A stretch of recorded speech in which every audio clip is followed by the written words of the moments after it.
From a distance, it's just 9 giant white letters perched on a California hillside.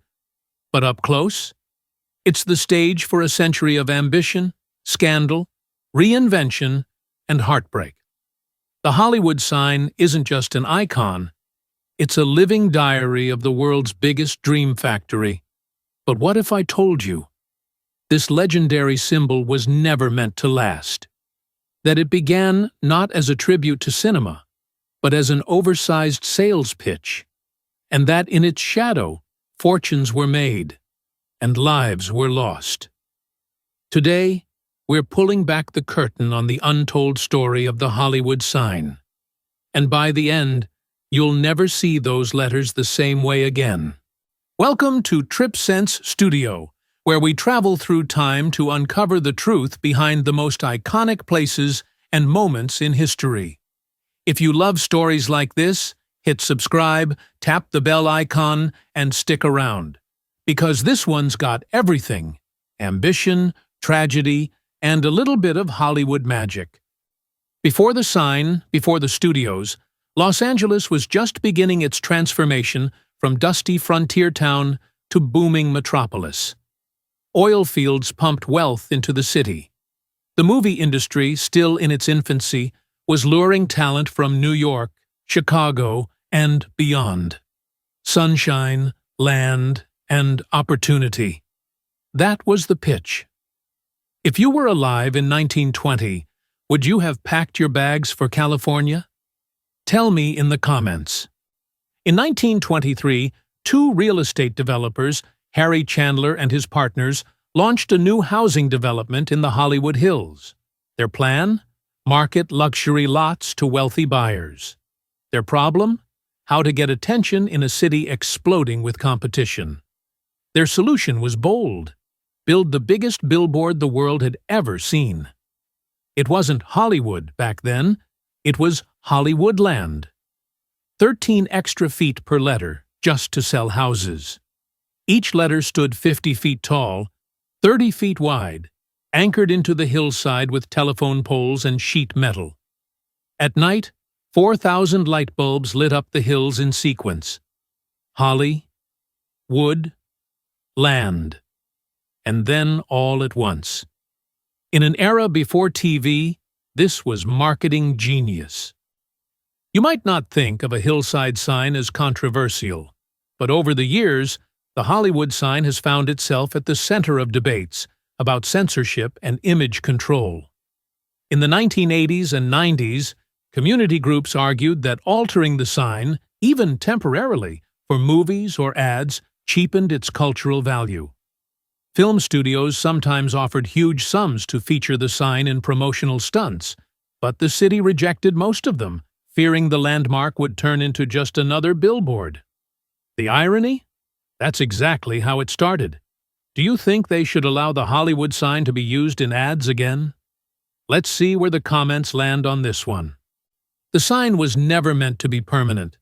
The developers planned to keep it up for just 18 months. But by 1925, the Hollywood dream machine was in full swing. The sign wasn't just a sales pitch anymore, it was becoming a symbol. People arriving in Los Angeles by train would see it glittering in the distance, promising fame, wealth, and reinvention. But that promise would come at a cost. In September 1932, actress Peg Entwistle, only 24 years old, made her way to the Hollywood Hills. A struggling Broadway starlet, her career in film hadn't taken off.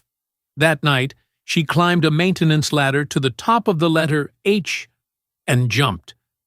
Her death was front-page news. In a cruel twist of fate, a letter offering her a role as a woman driven to suicide arrived after her death. Do you think Hollywood is still a place of dreams, or has it always been a place of illusions? I want to hear your take. During World War II, maintenance of the sign was neglected. The land portion, representing the real estate development, became irrelevant. By 1949, the Hollywood Chamber of Commerce stepped in, removing the last 4 letters and repairing the rest.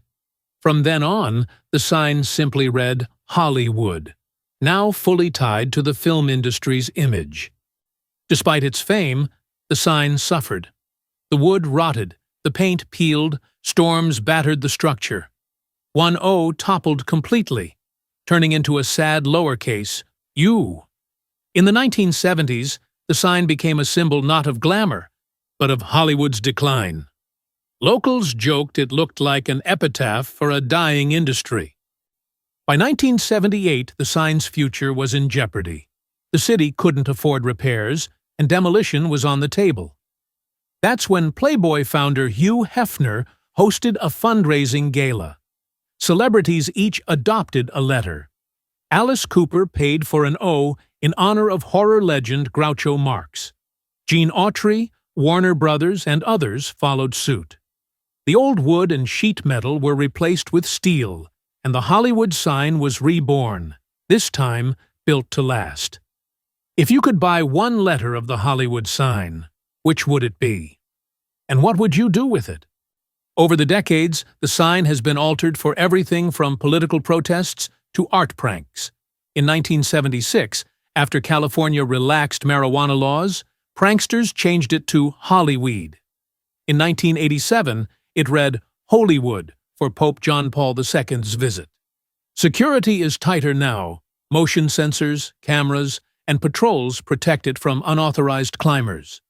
Peg Entwistle's ghost is said to haunt the area, with hikers claiming to see a woman in 1930s clothing who vanishes without a trace. Some speak of strange whispers and cold spots near the sign. While skeptics scoff, these stories have only deepened the sign's mystique.